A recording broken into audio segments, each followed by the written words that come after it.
I'm Dr. Nimal Gamage. I'm internal medicine specialist, cardiologist, and a general surgeon, currently practicing cosmetic surgery in Sri Lanka, Colombo. And today I would like to talk about why shouldn't we eat fish? Why is fish not healthy for our consumption? There's a saying and there's a general belief that fish is really good for our heart, but this is myth. This is a myth. Fish actually has more cholesterol and fat than beef or pork. Fish actually contains a lot of mercury compared to other animal foods and also cadmium. These are heavy metals which are toxic to us. And in fact, the bigger the fish, worse is the amount of toxic metals in the fish. If you look at all the scientific data, and there was a meta review, that is review of 15,509 articles, which included 48 randomized control trials.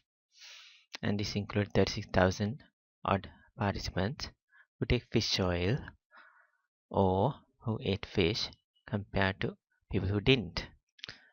And this was published in British Medical Journal of 2006 and actually found no health benefits on total mortality. That's how many people actually died, whether taking fish or not taking. There was no difference. Combined cardiovascular events or cancer. So this very large review of studies revealed that there's actually no benefit of taking fish. Anybody who knows statistics know if you study a very large number of people and you don't see a difference, obviously there can be a huge impact on your health. In fact, if you see only a small benefit by studying a very large number of people, then obviously it's not going to make a big difference in a person's life. In American Journal of Cardiology, May 2007 issue, they looked at all the data which supported fish omega-3 oil and found that all these data were inconclusive because they were not really controlled studies, and they found that people actually chose to eat fish, had better lifestyles. They didn't smoke, they didn't eat beef, cheese or eggs, and they actually did a lot more exercise. Because of this healthy lifestyle, we could not conclude from those studies whether there was any benefit to the fish oil. There was actually DART-2 trial with 3,114 men who were under 70 years of age. They had angina, which means chest pain from coronary artery disease. One of the group were given 2 portions of oily fish daily, and another group was given 3 fish oils to take daily. And the next group did not take any fish products. They found that the people actually who take fish and were taking the fish oil actually actually had a higher risk of dying from heart disease. And this was important. These are the people who had heart problems, and the taking fish or fish oil only increase their death rates. And we know EPA and DHA are the fatty acids, omega-3 fatty acids found in fish oil. Sometimes we give them as supplements.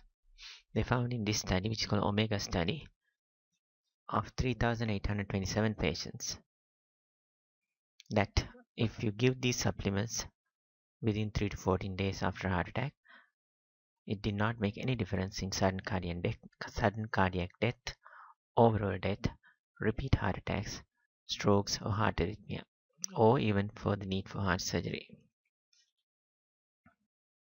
British Medical Journal in 2010 issue, there's a randomized controlled trial of 2,501 patients with myocardial infarction, which is heart attacks, chest pain, uncontrolled chest pain such as unstable angina or stroke, were given daily omega-3 fatty acids.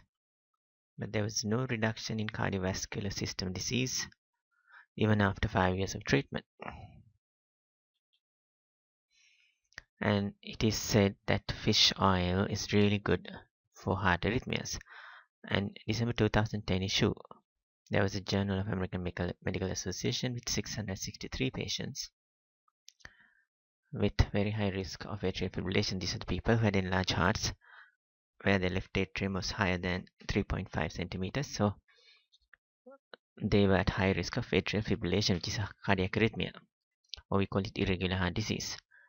And these people were treated for 6 months, and there was actually no benefit of taking fish oil. Another study with coronary artery disease, documented with angiograms, treated with fish oil or olive oil capsules for 28 months, actually showed that their stenosis of the coronary arteries increased 2.4% with fish oil and 2.6% with olive oil. So there was absolutely no benefit, and there could actually be a risk of increased coronary stenosis or blocking of your arteries with fish oil or olive oil. There was another study in 2002 New England Journal of Medicine, November issue. They found high amount of mercury in toenail clippings of patients who had high incidence of heart disease. So if you have high amount of mercury, you are likely to have high incidence of heart disease. And these days, all the fish contain mercury, and we don't want to take fish not only because it increases heart disease because it's an animal protein and it has cholesterol, but it also has mercury, which also increases heart disease.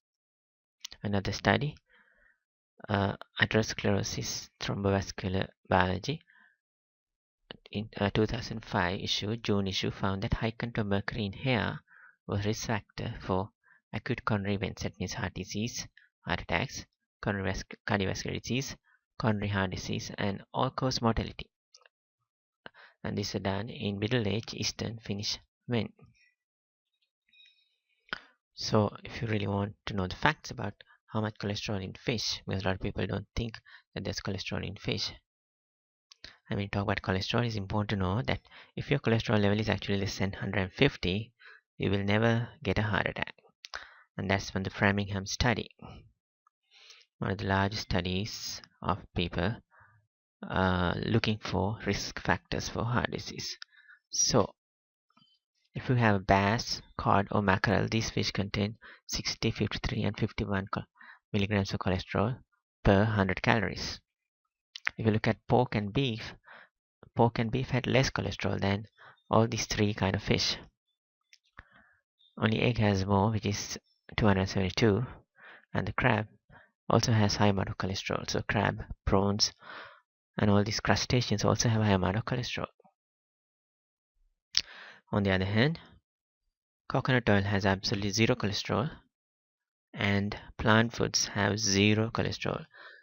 So plant foods taken in any quantities will not increase your cholesterol. In fact, within a week, if you are on a diet without any kind of animal proteins, animal foods, or animal fat, your cholesterol level can go down better than any of the toxic drugs we give as doctors, such as Lipitor and all these other drugs. On the other hand, if you are on a good diet and you bring your cholesterol down, you can cure almost 95% of heart disease. But if you reduce your cholesterol with only cholesterol lowering drugs but do not change any of those lifestyle changes, you can prevent like only one heart disease out of 800. So you have to really think, should you take a poison to reduce your cholesterol, or should you take the naturally what we are supposed to eat? And there are other problems with fish intake as well. When you take fish is full of fat and cholesterol, makes you fat. It increases your blood cholesterol. Fish proteins work like any other animal protein, like dairy protein or meat protein or egg protein, because it is acidic. So it makes you lose calcium from your bones. So later on you get osteoporosis and kidney stones. And the fish oil thins blood, so it only may show a mild benefit with people who take a lot of other animal food such as beef and milk, because they are at higher risk of thrombosis, coronary artery thrombosis, But because of its increased blood thinning properties, it can also create hemorrhagic strokes and other bleeding complications. We also know that omega-3 fats increase the performance of insulin, so increase the blood sugar and aggravate diabetes, which is one of the major risk factors of coronary artery disease. In fact, diabetic patients who don't take any animal foods, any processed foods, or any sugar can actually cure their diabetes within a few weeks, almost 3 to 4 weeks, which can never be done with the Western medicine. We also know that fish actually can prolong pregnancy and increase birth weight, causing a greater chance of fetal death, C-sections, and birth injury. So considering all these health problems of fish, and also considering that we are actually eating so much fish that we have depleted 10% of the large fish in the ocean, and we also depleted very large fishing centers in the sea by just overfishing, causing huge environmental problems as well. This may be a good time for you to consider for your health and for your beauty to stop eating fish.